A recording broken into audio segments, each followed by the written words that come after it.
बड़े सौभाग्य की बात है कि रुद्रा लाइफ संस्था के माध्यम से होने जा रहा है इस महायज्ञ जो कि 28 जनवरी से आरंभ हो रहा है। उसमें वृंदावन से चल के हम लोग के बीच महाराज धर्मेंद्र कुमार चतुर्वेदी जी आए हुए हैं और आइए जानते हैं कि इस भागवती रूप का क्या प्रावधान है, 7 दिन में ही क्यों किया जाता है और इसका फल क्या है। राधे राधे। राधे राधे। श्रीमद् भागवत महापुराण जिसका श्रवण करने से पहले मंगलाचरण श्लोक बोलना बहुत जरूरी होता है।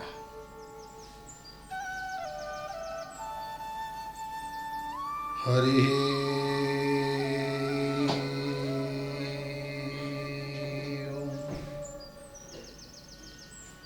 श्री गणेशाय नमः। श्री सरस्वतये नमः। श्री गुरु चरण कमलेभ्यो नमः। ध्येयं सदा परिभवघनभीष्टदोहम् तीर्थास्पदं शिवविरञ्चिनुतं शरण्यम् भृत्यार्तिहं प्रणतपाल भवादिपोतं वन्दे महापुरुष ते चरणारविन्दम्।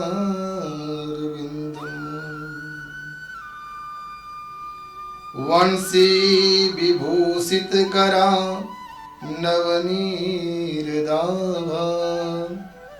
पीताम्बरा दरुणबिम्बफलधरोष्ठा पूर्णेन्दुसुन्दरमुखादरविन्दनेत्रा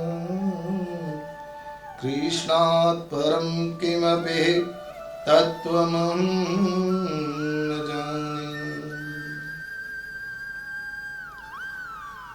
श्रीमद् भागवत महापुराण महात्मा का पहला श्लोक।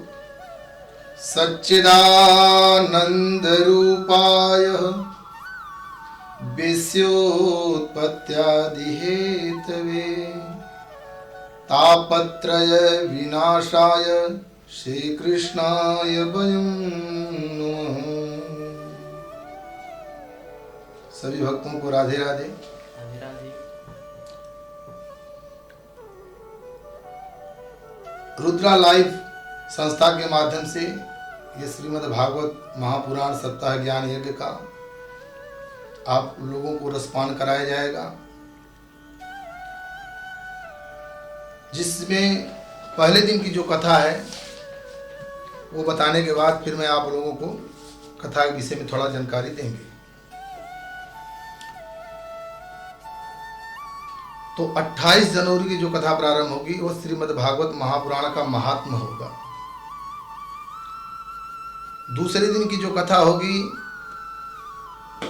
परीक्षित का जन्म, कपिल भगवान का अवतार और शिव चरित्र।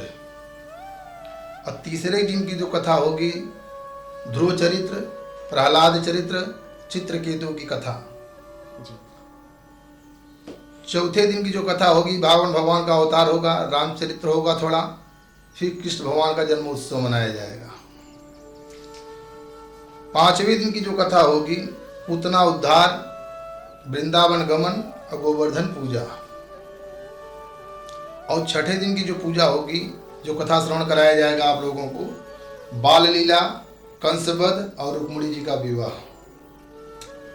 और सातवें जी का जो कथा श्रवण कराया जाएगा सुदामा चरित्र और परीक्षित जी का मोक्ष। जब बहुत जन्म जन्मांतर का हमारा पुण्य पुंज इकट्ठा होता है, भाग्योदयेन बहुजन्म समर्जितेन सत्संगमं चलवते पुरुषो यदा वै। इस जन्म के नहीं, जन्म जन्मांतर योग युगांतर हमारा पुण्य पुंज इकट्ठा होता है तो श्रीमद् भागवत श्रवण करने का सौभाग्य प्राप्त होता है।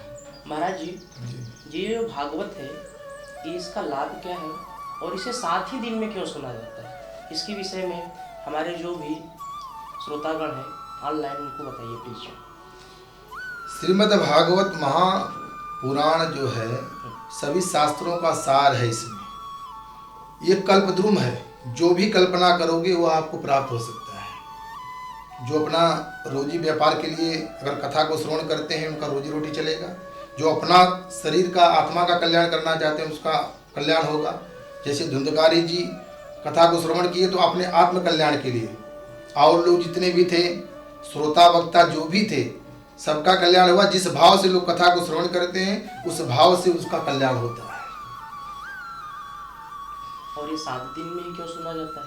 क्योंकि 7 ही दिन में सबके लिए पूरी जिंदगी में 7 ही दिन है सबकी जिंदगी में, तो 7 अक्षर का श्रीमद् भागवत होता है, और 7 ही दिन होते हैं, और 7 ही रात होते हैं, और 7 ही समंदर है, और 7 ही शादी के फेरे होते हैं। तो 7 दिन में ये काल ब्याल मुख ग्रास त्रास निर्णा से हेतु ये काल रूपी ब्याल आता है, इसी 7 दिन के भीतर हरण करके लेके चला जाता है। इसलिए 7 दिन ही कथा को श्रवण करना चाहिए। अच्छा, आधुनिक समय में जो लोग अपने व्यापार में बिजी हैं उनको बढ़ाने के लिए इस भागवत में क्या है सर? ये कल्प वृक्ष है। जो भी कल्पना करोगे इसके नीचे चिंतामणि और कल्प वृक्ष, ये चिंतामणि में क्या है कि जो भी चिंतन करोगे वो वस्तु प्रदान कर देती है। कल्प वृक्ष के नीचे जो भी कल्पना करोगे वो मिलेगा। ये कल्प द्रुम है। ये कल्प द्रुम में आप, लेकिन चिंतामणि और कल्प वृक्ष में वो सामर्थ्य नहीं जो परमात्मा को प्रकट करके दिखा दे। वो सामर्थ्य केवल सदगुरुदेव भगवान की कृपा से ही प्राप्त हो सकता है। चिंतामणि लोक सुखम सुद्रोह स्वर्ग संपदम। तो ये जो है श्रीमद् भागवत कथा श्रवण करने से आपका ज्ञान वैराग्य पुष्ट होंगे। तो सभी लोग को बताते हुए बहुत हर्ष हो रहा है, और हम लोग, आप लोग जितने भी रुद्रा लाइफ इस संस्था के माध्यम से जुड़ रहे हैं वो 28 तारीख से लेके 3 तारीख के बीच में, जिसका समय है 12:30 से लेके 3:30 तक, और सभी लोग आके जुड़े और सुने और इस समय का लाभ लें और अपने जीवन को कृतज्ञ करें। राधे राधे।